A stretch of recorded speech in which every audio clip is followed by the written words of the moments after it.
I don't have something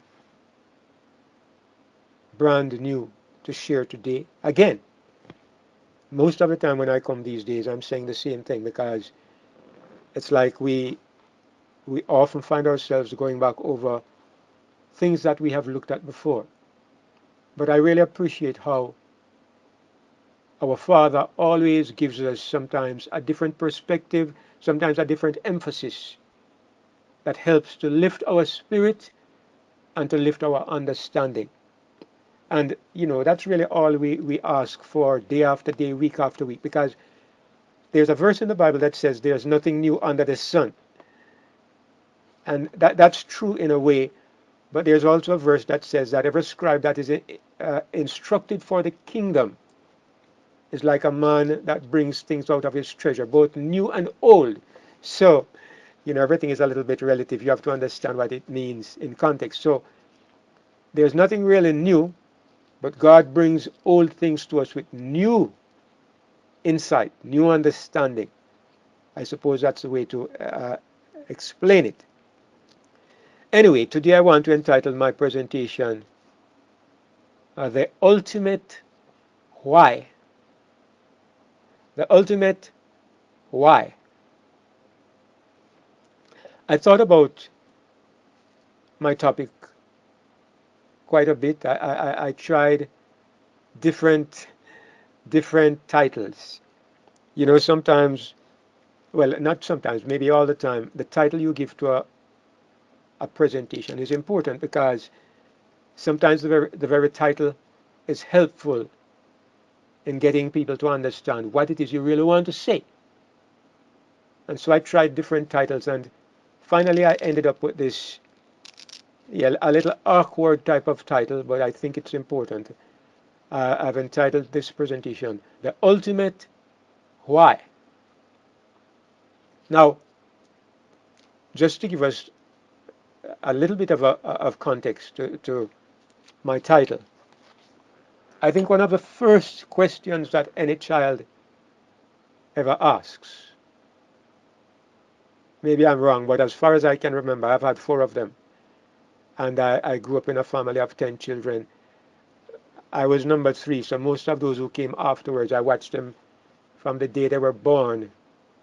I observed how they grew up, and I think one of the first questions that a child ever asks is why. And then as they grow older, that question becomes their go-to. Anytime they find themselves in an unfamiliar situation, they will drive you crazy. Why? My youngest child, Annelie, when she was a little girl, I used to hide from her sometimes because she loved to hang around me, and she was just why. Sometimes I wanted to work, and she wouldn't give me a break with those why questions.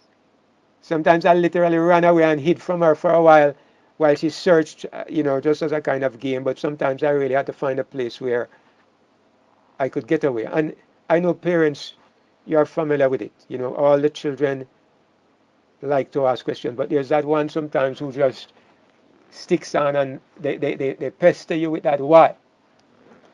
And Daniel's little boy, Zane, he has a touch of that as well. Anyway, but it's interesting because the question why is one of the great fundamentals of human development. We ask why, and it's an indication that we have a desire to grow in our understanding of things. So as we grow older, we modify the question sometimes. Sometimes we don't just say why. We might phrase it a little more in a more complex way. The scientists are very good at this, giving complicated statements to deal with very simple ideas. But the ultimate thing is that everybody wants to know why. Yeah, and sometimes we add on to it, we say what and who and where and when, but ultimately, why is the basic thing. Today I want to look at what I consider to be the ultimate why. the greatest why of all.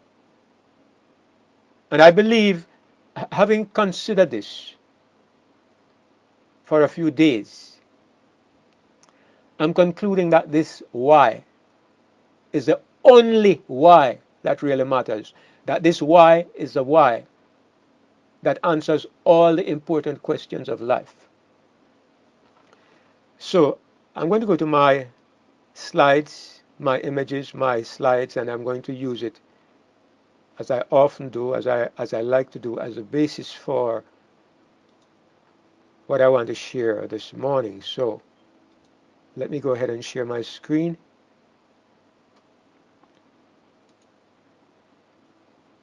And I want to start off with asking a few hard questions. All right, I'm going to start with some hard questions. And I'm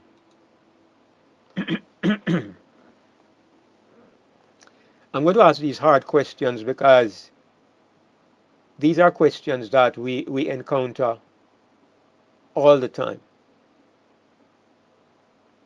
There are so many people today who they like to take pot shots at God. It's very popular in the world today to attack God. It's very popular to blame God for everything. As we have examined over and over. We live in a world where atheism and godlessness and cynicism about God have become the default position for many people. And so I want to ask some of these hard questions as an introduction to what I want to share. Let me start with the most basic one. All of us can answer this question. Does God really know all things, including the future? Now, I could have said that as a statement. I could have said God really knows all things. But I asked the question because as a teacher for much of my life, I found out that when you ask questions, people think about what you're saying some more. So even though this is a truism, it's an accepted truth by every religious person, or almost every religious person. I think the Jehovah's Witnesses, they say that God is able to know the future, but he didn't know Adam and Eve would sin because he didn't look to see. And they think that God has to I beg your pardon. They think that God has to kind of look in his crystal ball, as it were. Then he would see, but he didn't know Adam and Eve would sin because he didn't look. But we don't believe foreknowledge. God's foreknowledge is like that. We don't believe that foreknowledge is something that God has to turn on. We believe that God's foreknowledge is an aspect of his identity, so that he cannot help knowing. Because if to stop knowing, he has to stop being God. So God is omniscient. He sees all things. He knows all things, not because he tries, but just because he is God. So the question to this, of course, is yes, God knows all things, including the future. So the question that I have on the left here is, of course, the question that the cynic will ask this question. When I say the cynic, I mean the person who is, he's not into God. He questions, and he feels he's sarcastic about God, and he's sarcastic about religious things. So he will ask the question, why then did God create Lucifer? Why did God create Satan? They will say, but we believe that it was Lucifer. Why create Lucifer? Knowing, this is the main point, knowing the terrible damage he would eventually do. Why? If you can see all things, why do you create a person who will eventually become Satan?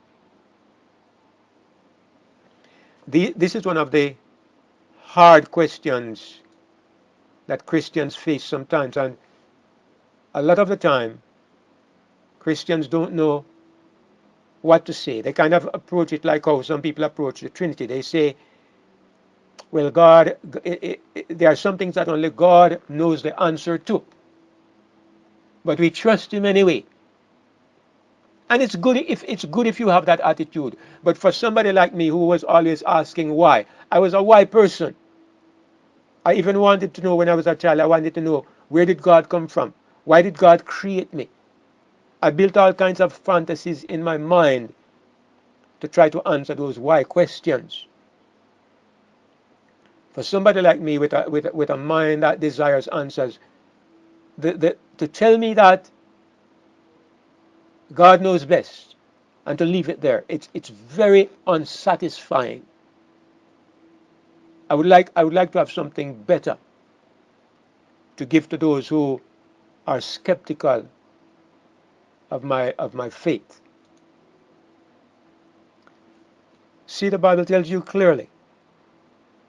It says of the devil in Ezekiel 28, verses 14 to 15. You are the anointed cherub that covereth. You are the angel who covers. And I have set thee so. God says, I have set you, I have given you this position. I'm going to paraphrase, okay? We can all read it on the screen. I'm going to paraphrase. I don't want to read twice, so let me go ahead and paraphrase. You were upon the holy mountain of God.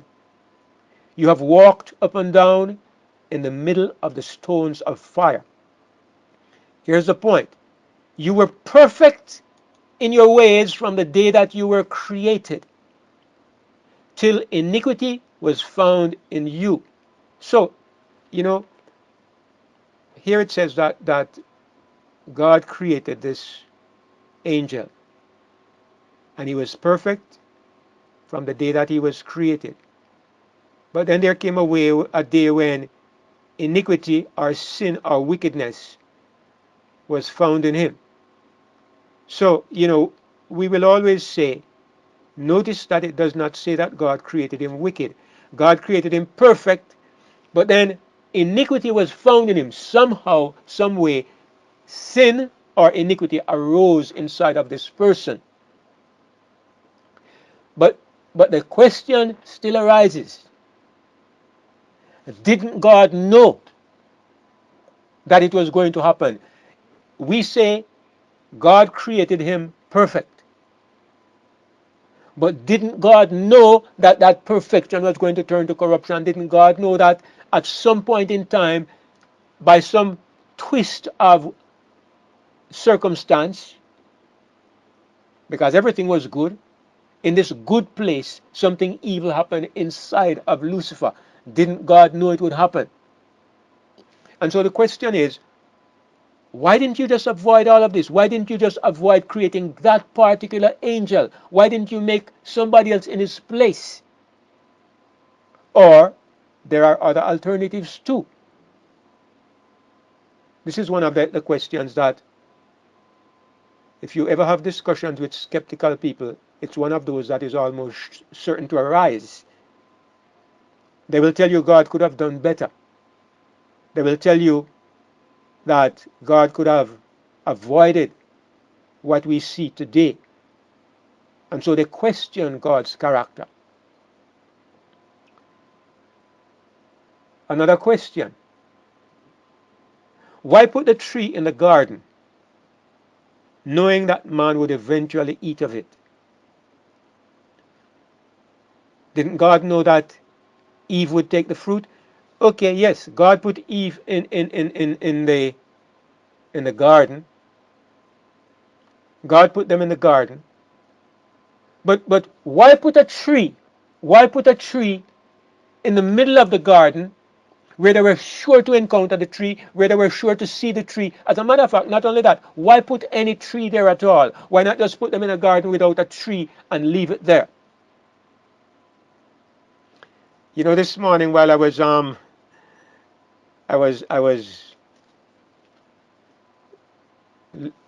exploring my thoughts about this, I saw a little story It's not exactly relevant to what I am sharing, but it's interesting, and it has a bit to do with it. So I'm going to share this story with you. You know, this lady told about a game that she and her family enjoyed playing, some computer game. In this game, they were on a raft in the middle of the ocean.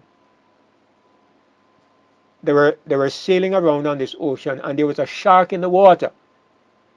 The shark kept trying to attack their raft and trying to bite off bits of it and try to damage the raft, and they had to keep on repairing the raft, and they had to find ways to kill the shark. It wasn't too hard to kill the shark, but they had to keep on doing it again and again. The shark would come back, attack their raft, endanger them. They had to find ways to deal with the shark. After a while, they got tired of the shark, and they decided they wanted a game without the shark.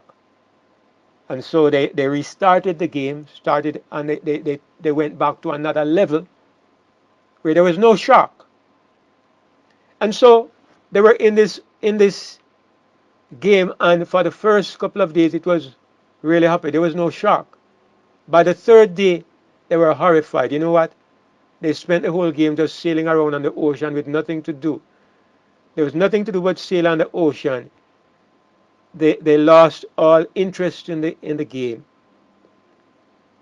They realized that the shark was the game. The whole game revolved around the fact that there was this enemy that they are trying to overcome.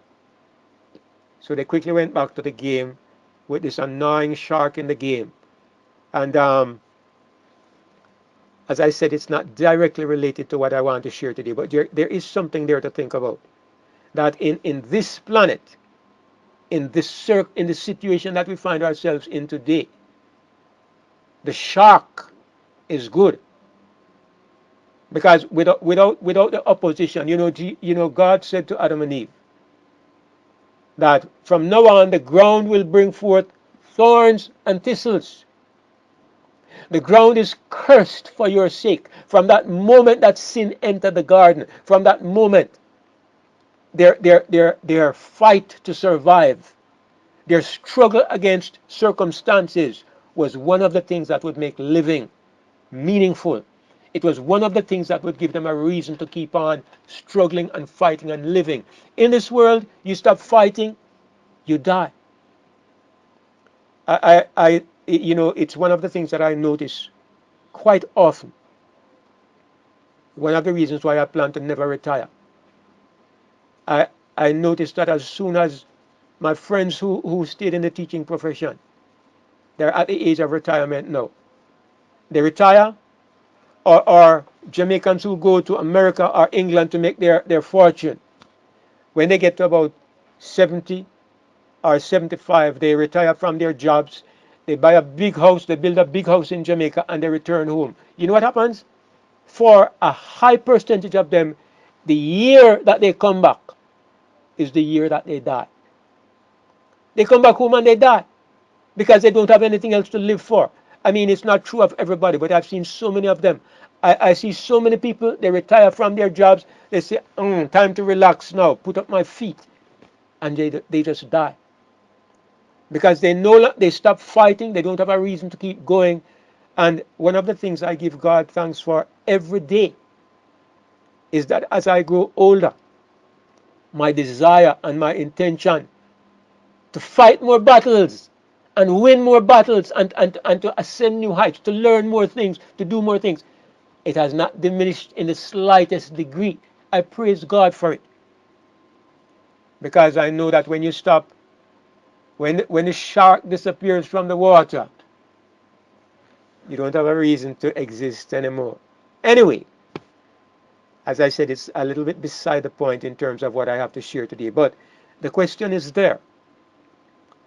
God put the tree there. Did it have to be there? God put, it's almost like God put a snare in their, put a trap in their path. It's like God put a trap in their path. In the middle of paradise, he put something there, knowing what would happen.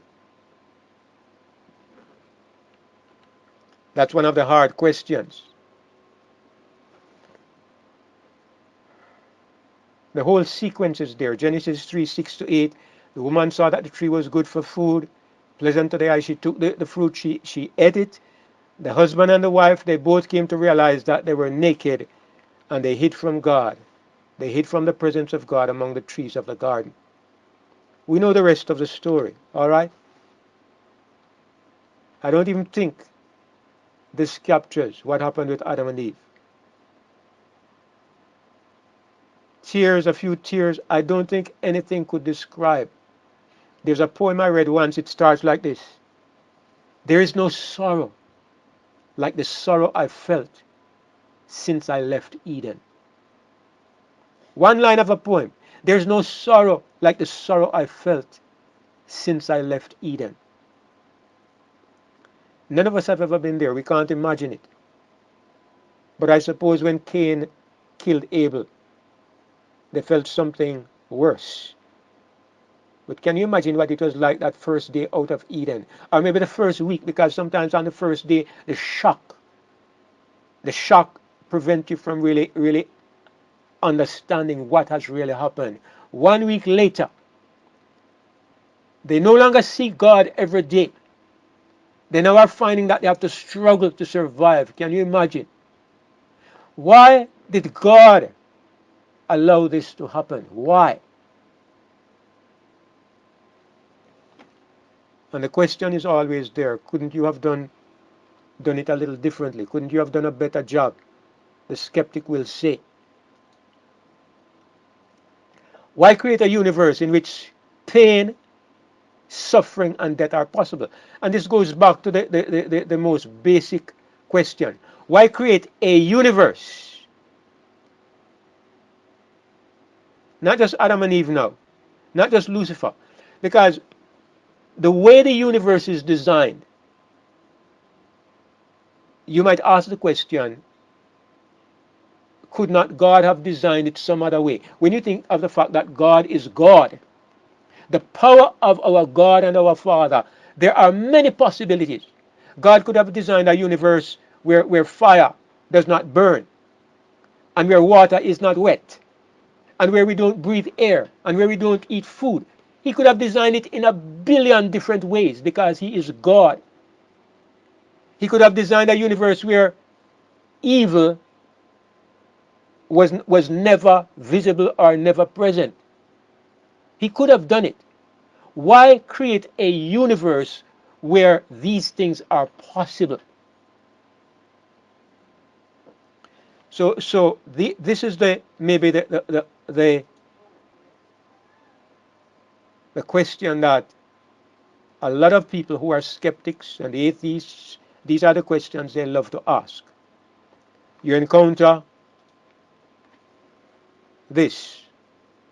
People drown, your property destroyed, your life wiped out by fire, tornado, everything a wreck. You're already poor and you are driven to poverty. You meet up on scenes like this in a planet where people, living, sensible, intelligent, feeling people are brought down to this. Not just adults, but babies. And I'm sorry if this shocks your sensibilities. I'm sorry. I don't mean to do this, but this is the reality of life. This is what some people live with every day. We might live in manicured places and well fed tables, well stocked tables, but this is the reality of people's lives. And how can we understand that God created a universe in which such things are possible? Those are the hard questions.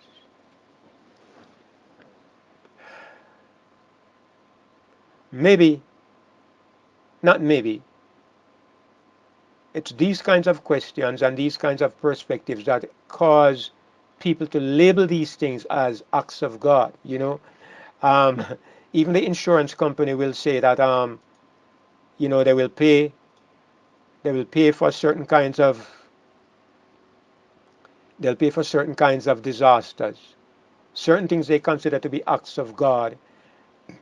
And when something is an act of God, they treat it differently than when it is something that is caused by human interference, human involvement, and so on. Police, the insurance company, people in general, you know, they regard they regard these things as actions carried out by God.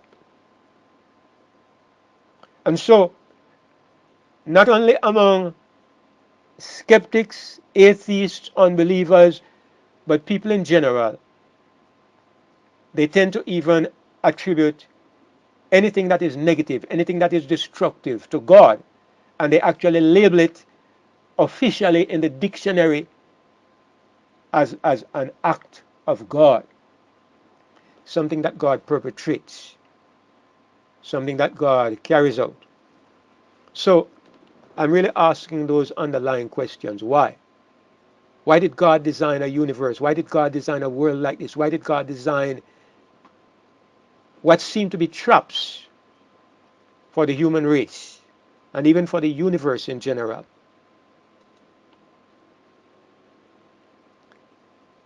Why did God bother to create us? You know, and so let me ask this question as well.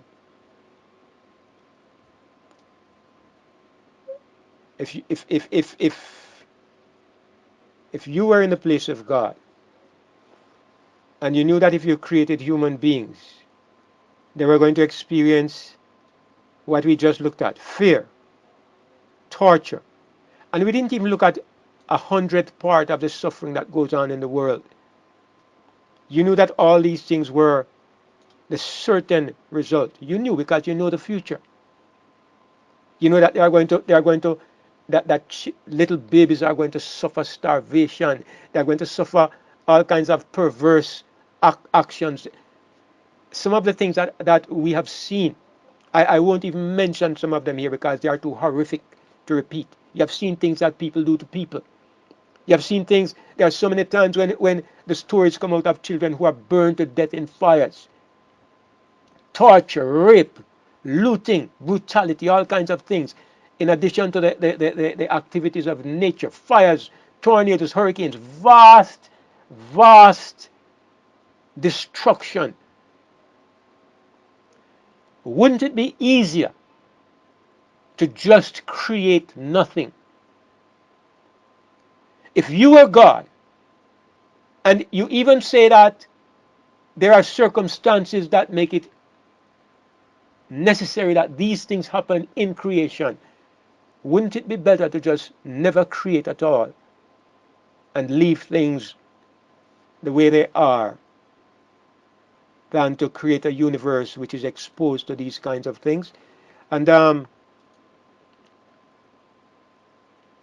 well, there's a verse that probably doesn't, it's not related to what I'm saying, but I'm going to read it anyway because the principle in it is the same that I would encourage us to think about. It says in Hebrews 12 and verse 2 that we can look to Jesus, the author and the finisher of our faith, who, because of the joy that was set before him, something was set before him, a great joy, and because of this he decided to endure the cross, despising the shame. In other words, what this verse does is it puts two extremes before us.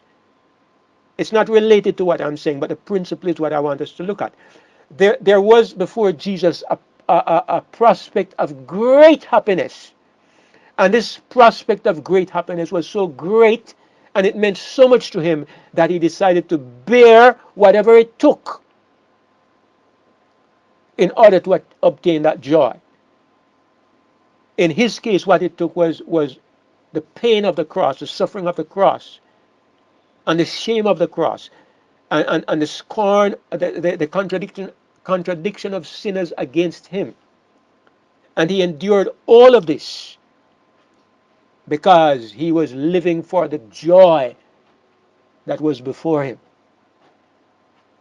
So what I'm doing, I'm asking you to consider this principle because I believe this is the principle that God was faced with. This is the principle that can explain why did God go ahead and create, knowing the terrible suffering and the trauma that would come as a result of this creation. Let's continue and it will become more clear. Now here are the options that God had. None of us is omniscient. We don't know everything. But we are able to analyze things based on the intelligence that God has given us, all right? We are still very limited, but let's do the best that we can. What were the options that God had? Number one, everybody will agree with this. This was always a possibility. God decided to live alone forever. Let me emphasize the word alone. Live alone forever. And what does he have? He has eternal peace. You know what God has? God has a little boat on the ocean sailing around and around and around. No peace, no shark, no problem, no shark, no problem. How would you like to live in a boat on an ocean forever? Where you never have any problems. And you have all the food you want and you sit down and eat food and sleep and sail and look at the sea for the rest of your life, which is eternity. How would you like that? Wouldn't you like to have just one little shark in the water annoying you sometimes rather than to go through that concept of life? None of us can pretend to see inside the mind or the heart of God. But we do have something. We do have the revelation of God through Jesus. And what we know is that God is a person as we are persons. And that God has a heart and feelings and attitudes like we have, because he did his best to teach us these things. This God had an option. Option number one, stay alone forever. You will always have peace. You will live in a universe of peace. Tell me something. Which rational person would have made this choice? I would have said this would have been the greatest torture, the greatest injustice of all, for me to put myself in that place for eternity. That doesn't make sense. No person who is rational and who is, our own inventiveness, our own desire to see things happen are a reflection of the God in whose image we were created. We were made like him, and so we can get an idea of how God is because we can see ourselves. That's the option that was before God. Live alone forever. That's number one. Number two, here's another way that God could have solved the problem. Create, I say robotic beings. I could have said robots, but let me say robotic beings. Not capable of rebellion. Here you have again guaranteed peace. Right now these days they are talking about making AI, artificial intelligence. And one of the things in the back of people's minds is, can artificial intelligence become self-aware and develop to the place where it begins to take over from humanity? I myself don't believe that. I don't believe man can ever create something that is truly self-aware. Artificial intelligence, whether it's a robot or an android or whatever man is able to make, will always be simply responding to information. What these present-day scientists don't consider, and what they cannot consider, is that man has a spirit. The difference between living and non-living is always the spirit. And the spirit is not just a collection of molecules. It's not just a database of information. What man can do is create a database of information. It can create a database that begins to add to its information, so you can have a highly informed robot. You cannot have a living robot. Only God can make life. Only God can create a spirit. So, God could have created highly informed population that was still robots, still robotic. And if there were robots, they could never think beyond a certain point. They could never think in a negative direction because they are programmed in such a way that that can never be. In this way, God would have guaranteed peace. All right, two ways to have peace. Two ways. Number one, God stays alone forever. Stay alone forever. You have eternal peace. Number two, God create robots. Guaranteed peace. No murder, no killing, no tornadoes, no hurricanes, no Satan, nothing. Peace. You know what I want to compare this to? All of you know that they are now contemplating. You know, they are now contemplating making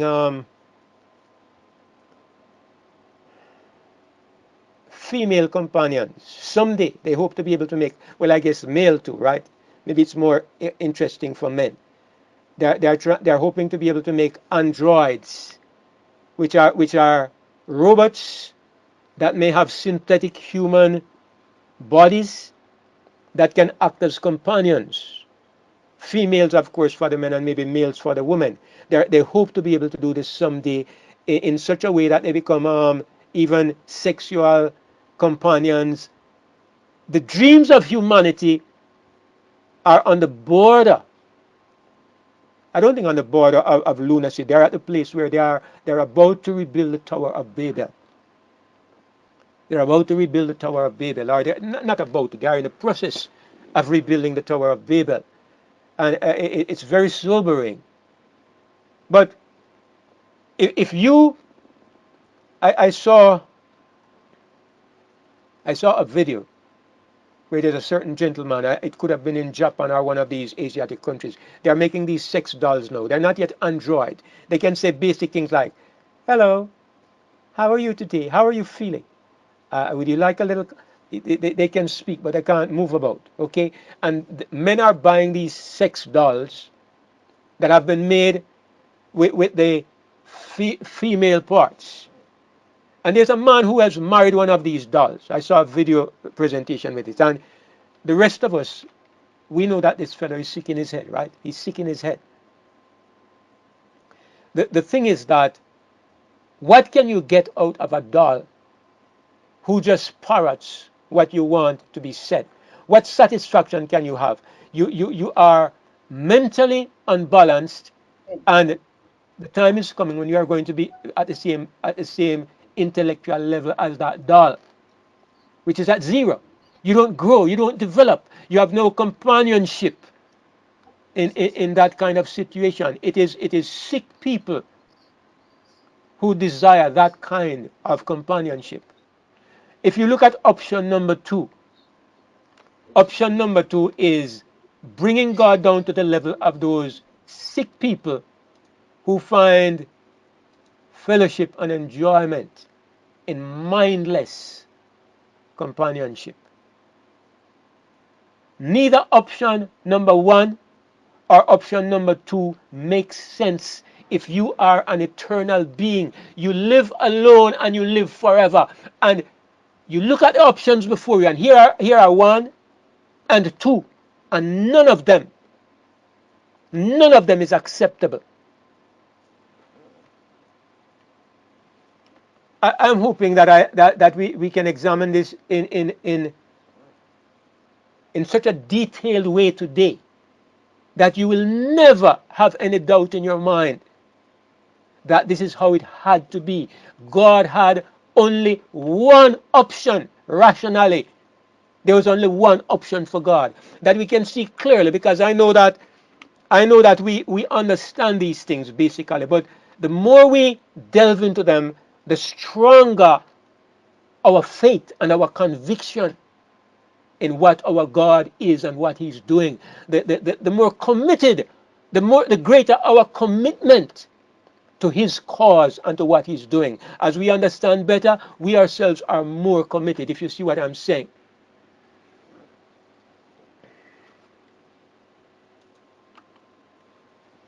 The third option, to create free, intelligent, now, not just intelligent, because you can create robots who have some kind of intelligence, but the key is you create free for joyful relationships. I'm going to highlight the word relationships here.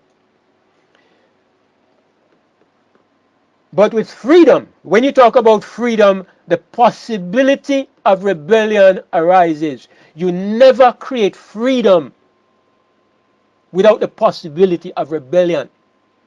This is why in some countries, freedom is very carefully monitored. They restrict your freedom, and even, I suppose, in every country, all right? Even in America, which is labeled the land of the free and the home of the brave or whatever. They limit your freedom.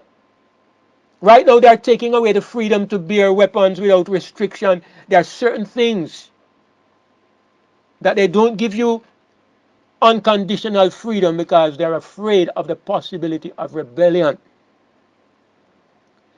If God made true freedom, freedom to think, freedom of mind, freedom of will, then God has to face something. What God has to face is that He's creating the possibility. It now becomes possible. It now becomes possible for rebellion to take place. 1, 2, or 3. Which one does God choose? And if you can think of any other option that is before God, you can share it with me. I see these 3. Stay alone and be at peace forever. Create robots and you again have peace forever, but no meaningful relationship. Number 3, create freedom, truly free. And then you have the danger. Now, it doesn't just end there. Let me go on to a fourth element in this. Allow rebellion to arise. Demonstrate or to show what freedom without God. Let the universe see what freedom without God is like. And you end up with a universe that is inoculated forever. I'm using that condemned word, inoculated. But I'm using it in a way that you can understand. You know what it means to inoculate something? It's from the vaccine idea, okay? You inject something into the person that is evil. And this evil thing that you inject into the person creates a protective system so the person is protected forever. In theory, that's what it should be, okay? We know that there's a lot of deception and error mixed up there, but the idea behind inoculation, you take a little bit of evil. You take a little bit of evil and you inject it into the entity that you want to protect. Not enough to destroy the entity, but enough to cause a little damage. But in the process now, it builds a defense system, and that defense now protects it forever. So this is the option that God had before Him, and that God chose. Option number 3, with 4 being the way to deal with it. Let number 3 arise and deal with it by number 4. Number 3, create free, intelligent creatures and allow rebellion to arise if it comes along. Let it come, and when it comes, let it play out. Let the universe feel it. Let the universe experience that rebellion. Let the universe see what it is like. What is freedom without God like? My goodness, when they see the murders, the babies dying, the disease, the death, the horror of it. When they see Cain killing Abel, and then the disasters that follow, the horror of it. When it is over, nobody will even want to hear the word rebellion anymore. It will be avoided like the plague.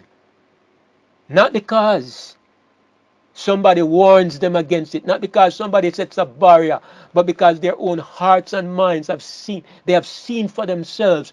God finds a way to no longer be alone forever, and yet to have what he must have, and yet without the rebellion, without the shark constantly in the water. He finds a way to settle the problem, but it requires a time of trauma.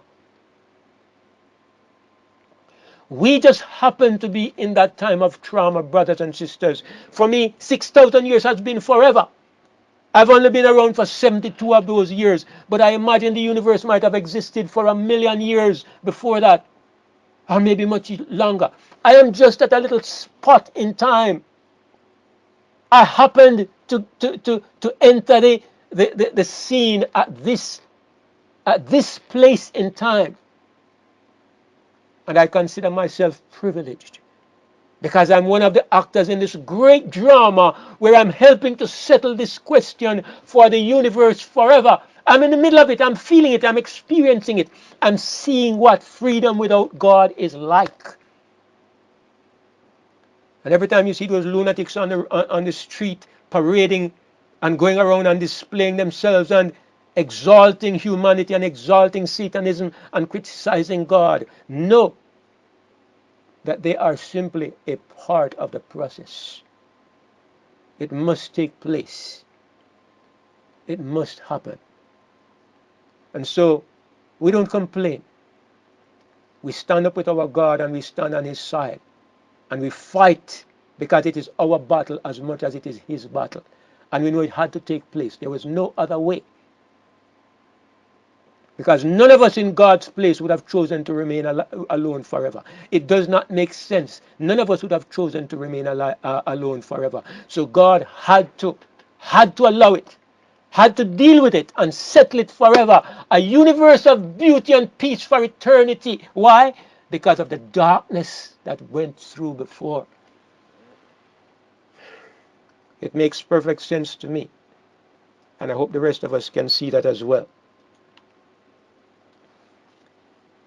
And yet, I still haven't come down to the ultimate why, and I'm going to come to the ultimate why now. Why? Why? What is the ultimate why? Why? What can we deduce from all of this? And here is the answer. In all of this, and here's the point that we know, but dear Father, I hope we can get it with the impact that it deserves to be gotten with. Why did God create after all? What did God want after all? Why did God think it was worthwhile to go through all of this? For what purpose? Now, when a man wants to be entertained, you know what he does? He goes on the street and he looks for a prostitute. When a man wants to be contented and happy forever, you know what he does? He starts looking for a woman to be his wife. He starts looking for somebody that he can have a relationship with. God did not desire entertainment. If God had desired entertainment, he would have built a little video game with robots running around. He'd have built something that he could manipulate and play with, a robotic universe. God desired relationship. The only reason why free will is necessary is because of relationship. One of the reasons why your wife means more than a prostitute, do you know why? Because you pay a prostitute and she does anything that you say. She doesn't stand up to you and say no. She doesn't refuse you. She doesn't reject you. It doesn't matter if you're in a bad mood or a good mood. She does what you get entertainment. You get no relationship. You get no true peace, satisfaction, contentment. When you want that, you go to somebody who can tell you no. You go to somebody who will say, I don't agree with you. You go to somebody who will give you trouble. You go to somebody who will make you tear your hair sometimes. But it's what you want. Because you want relationship. You want somebody who is your counterpart. You don't want a robot. You want a person to have a relationship with. Brothers and sisters, when you look at the ultimate why of the universe, the why of the universe was that God desired relationship. That's why we had to have free will. There's no relationship without free will. True relationship means that I can say, no, I don't want you. That is why all the people who reject God and they're out there doing their own thing, they had to be free. A relationship with God that is not based upon, I want you, means nothing. That could never satisfy God. So God made everybody free, free to spit in his face, free to crucify his son, free to pervert his creative ways, anything they want to do. Because that freedom is the only possible way in which they could ever become the counterparts of God, capable of true relationship with God. I always have known that relationship is key, but I never saw before that it was the whole reason for the universe. It's the whole reason for the universe. Let's get the perspective right, brothers and sisters. We were not created so we could seek God. We were not created so we could need God. We were created because God needed us. It's mind-blowing, and yet it is true. God did not create us for entertainment and then says, okay, come on, seek me, seek me. Like religion and the world has it all mixed up. They say like God is sitting at the center and he says, seek me, I am everything. No, he created us because he wanted us. I even I even become so barefaced as to say God needed us. God needed us. God made us to fulfill a desire of his heart. So many things become easier to understand when I think of this. Let me not get ahead of myself. Let me go a little further. The foundation reason behind creation is relationship. It's the answer to the greatest why of all. Relationship. Relationship. God wanted somebody whose hand he could hold. Somebody who could follow him around and say, why? And he never had to run and hide at all. This is what God wanted. Did God want anything else? Did he want anything else? Think about it a moment and ask yourself the question. The little creature that God created, the little thing he made out of dust, what could that creature give to God? What could you give to God? What did he want? Your money? Your worship, your adoration, so he could sit down and you say, you are so great. Is that what he wanted? All God Almighty wanted was the privilege to hold the hand of somebody who could say, I will take your hand because I want to be with you. Somebody with free will and a mind to think who could say, even if I'm a little baby child, let me hold on to your finger because I want to hold your finger.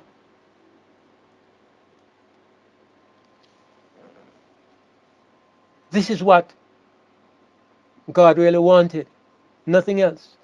And it made me understand so much better about the misconceptions about the law.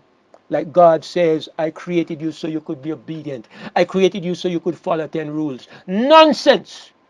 I created you to be my friend and my counterpart. The 10 rules and all of that came in along the way as a part of the process of rebuilding the relationship, finding the way back to the relationship. But it was always, ever from the beginning until the end, it was just about relationship. Praise God. Absolutely, praise God. We were not created for performance. We were created for relationship.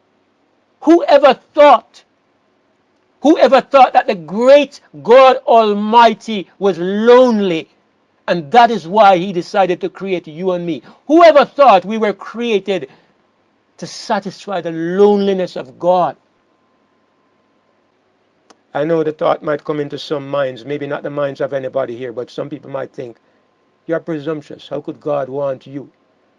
And yet when you look at creation and you think about things carefully, the question is, how could it be otherwise? What other explanation could there be?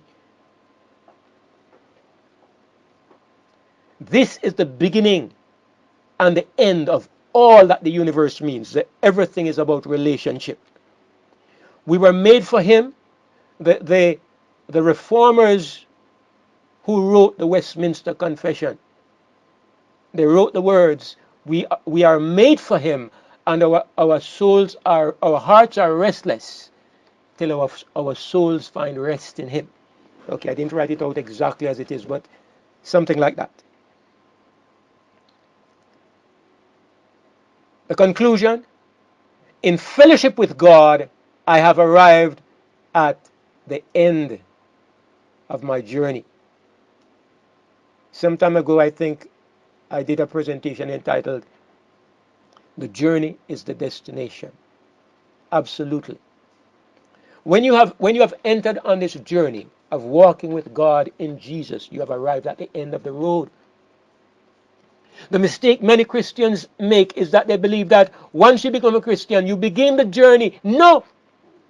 You have reached the end of the road. There's nothing greater you are going to find than Christ. And when you have found Christ and your fellowship with Christ, you have arrived at the end of the journey. So somebody will say, David, you are suggesting that it is not necessary for a Christian to grow. And I would say, don't miss the point. The growth of a Christian is not a part of the journey back to where we belong.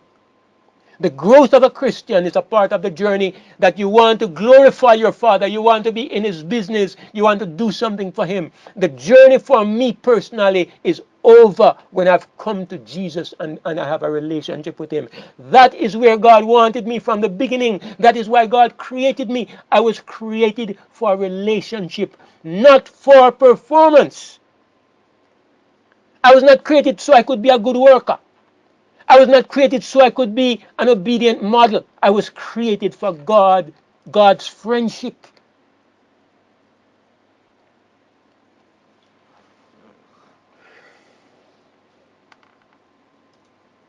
I hope that by the grace of our Father, I can get my feeling across. And sometimes I feel like I'm not getting across as I should, but I hope that you can understand. This is why when you read the story of this woman called Mary, one of those stories in the Bible that at first seems so challenging. Every time I read it, no matter how many times, it's challenging because you wonder, what should poor Martha have done? Somebody has to feed the people. Well, it's like Jesus is saying, let them go hungry. Let them go hungry. You, Martha, come and sit down with your sister Mary at my feet. And I tell you something, if Jesus ever came to my house and I found my wife busy in the kitchen, I would rebuke her soundly. Let us all go hungry. Make everybody sit down and listen to Jesus. Let us sit at his feet. This is not the day when you're going to be feeding people. Something greater and better and more important is here today. Leave the kitchen and come sit down. Poor Martha was a good hard-working sister. But her relationship with God was not as good as it could have been. She comes to complain that her sister is not helping her. She wants her sister to get up from Jesus' feet and come help her in the kitchen. But Jesus answered and said unto her, Martha, Martha, you are careful and troubled about many things. No wonder. When we're not walking with Jesus, yes, we have a lot of care and troubles. But one thing is necessary, one thing is needful, and Mary has chosen that one good part, which shall not be taken away from her. One thing is necessary. Why is that one thing necessary? Because when you have found that one thing, you have found the center of the universe. You have found the reason for existence. It's not just your existence, the reason for creation, the reason for the creation of angels. Everything was created because God desired relationship. So when you have found that relationship with God, you have found that one needful thing, that one good part. You have reached the end of the journey.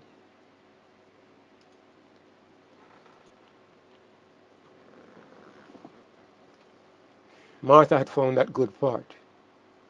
And that is why when you come to this picture, okay, this isn't exactly, maybe the picture I should have had here is the one with the woman taken in adultery. This one will do also because it says that this woman was a sinner. It says that she was a notable sinner in the city. But when you consider the woman taken in adultery, she's at the feet of Jesus. Look here. Let me say something to you, brothers and sisters. When somebody has been committing adultery, or they have been a thief, like Zacchaeus, or any one of these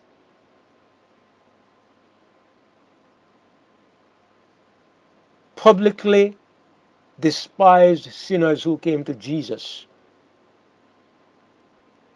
when they came to Jesus and they washed his feet with their tears, or they touched the hem of his garment, or they did something and came into relationship with him, what was missing from God's original purpose for that person's life? Let me ask you the question.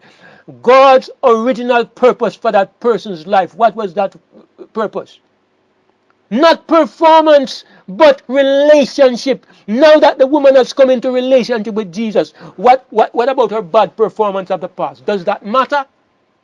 It was never about performance. A woman who has had 5 husbands, she can have a relationship with God because relationship is the target. And when you get into that relationship, God will say, let me take care of your witness. Let me take care of what you are showing to the world. I will take care of that. All I want, all I ever wanted, all I ever desired was relationship with you. Oh my goodness, brothers and sisters, that's why no matter how much of a dog you have been, no matter how you have been in the gutter, no matter how terrible your life has been, you come to him and you say, Father, I want to be your friend. And it's over. It is done. It is over. God says, I wrap my arms around you and nothing else matters. And the person who doesn't understand says, yes, now clean up yourself and God will accept you more fully. And they will tell you what you need to do and this and that and that. They bring in all kinds of things when you have already found the pearl of great price. God be praised. Jesus. Jesus, Brother David. Jesus. Hallelujah. Amen. Yes, indeed. Amen. I think we have covered some of what I have to say. Let me just go through quickly. I wasn't created so God could have somebody to want him. I was created because God wanted me. The need was on God's part. Because I didn't even exist to need God. I didn't even exist. God created me because he needed somebody. After I was created, then he made me in such a way that when I'm in my balanced mind, in my right senses, then I want him. I need him.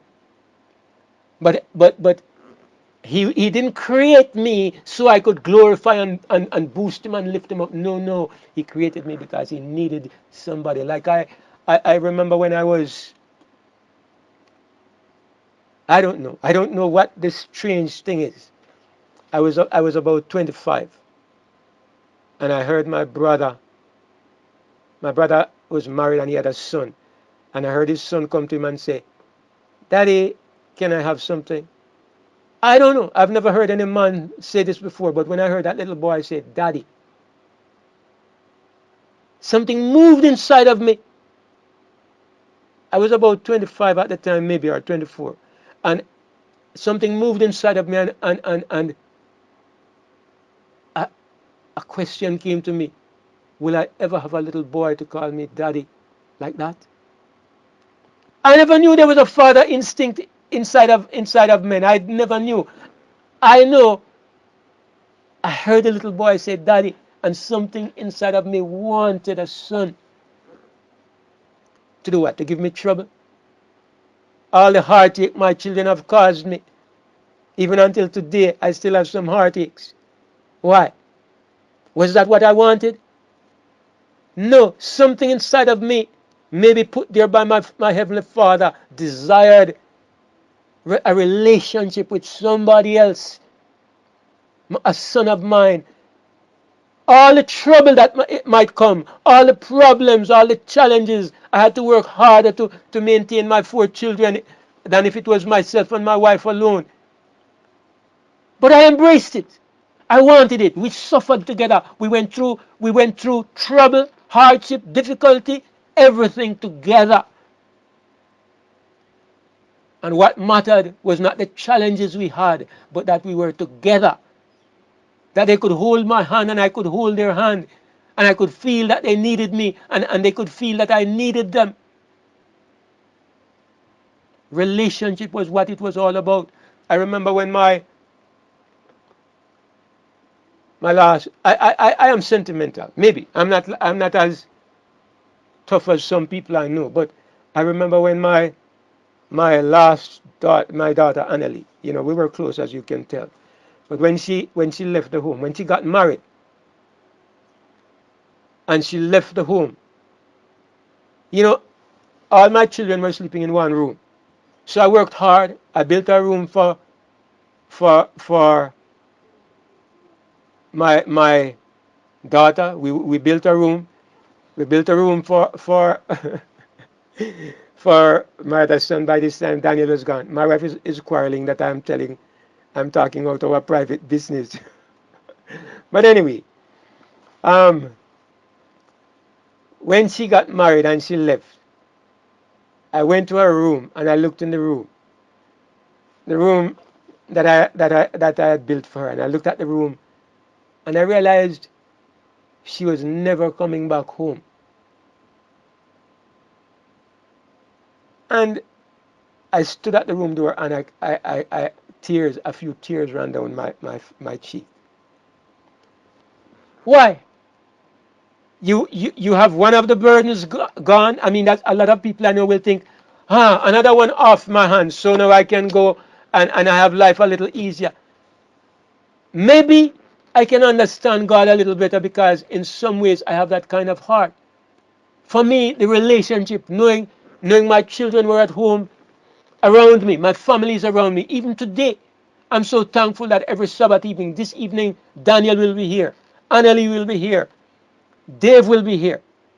It's just because Angie lives in Kingston why she won't be here with her family as well. But every Sabbath evening, they are here, which is one of the reasons I don't want to stay too long on Sabbath. I go play with my grandkids. But the point is, brothers and sisters, what do we get out of it?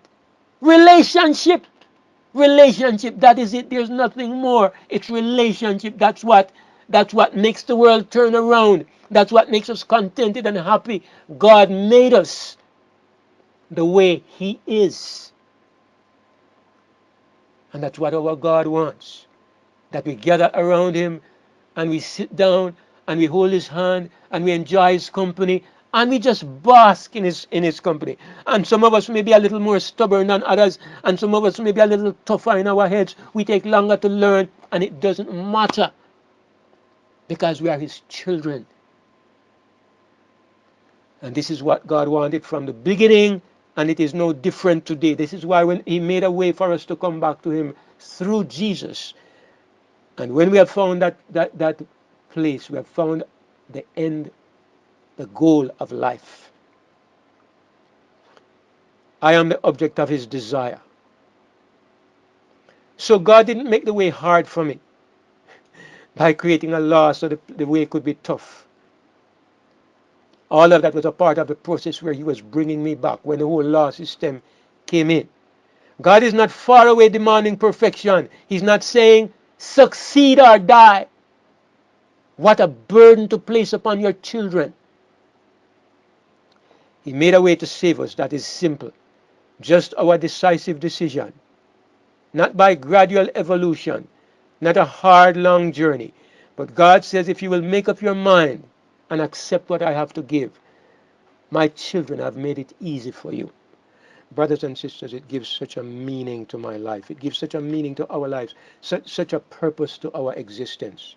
And it makes it so very simple because, you know, there's a verse in the Bible that says that the Lord made man upright, but he has sought out many inventions.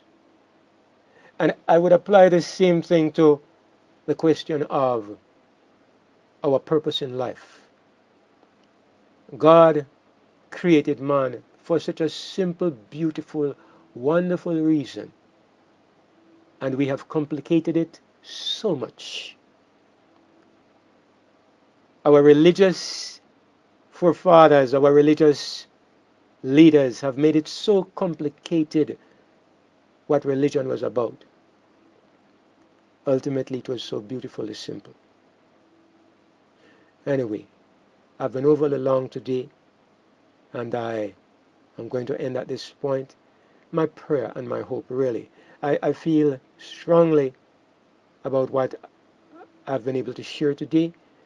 I have no idea if what I'm feeling in my heart I've been able to convey it, but I hope and trust that the Spirit of God, by the grace of our gracious, wonderful Father, has been able to bring home to our minds the real point of what I've been trying to say today.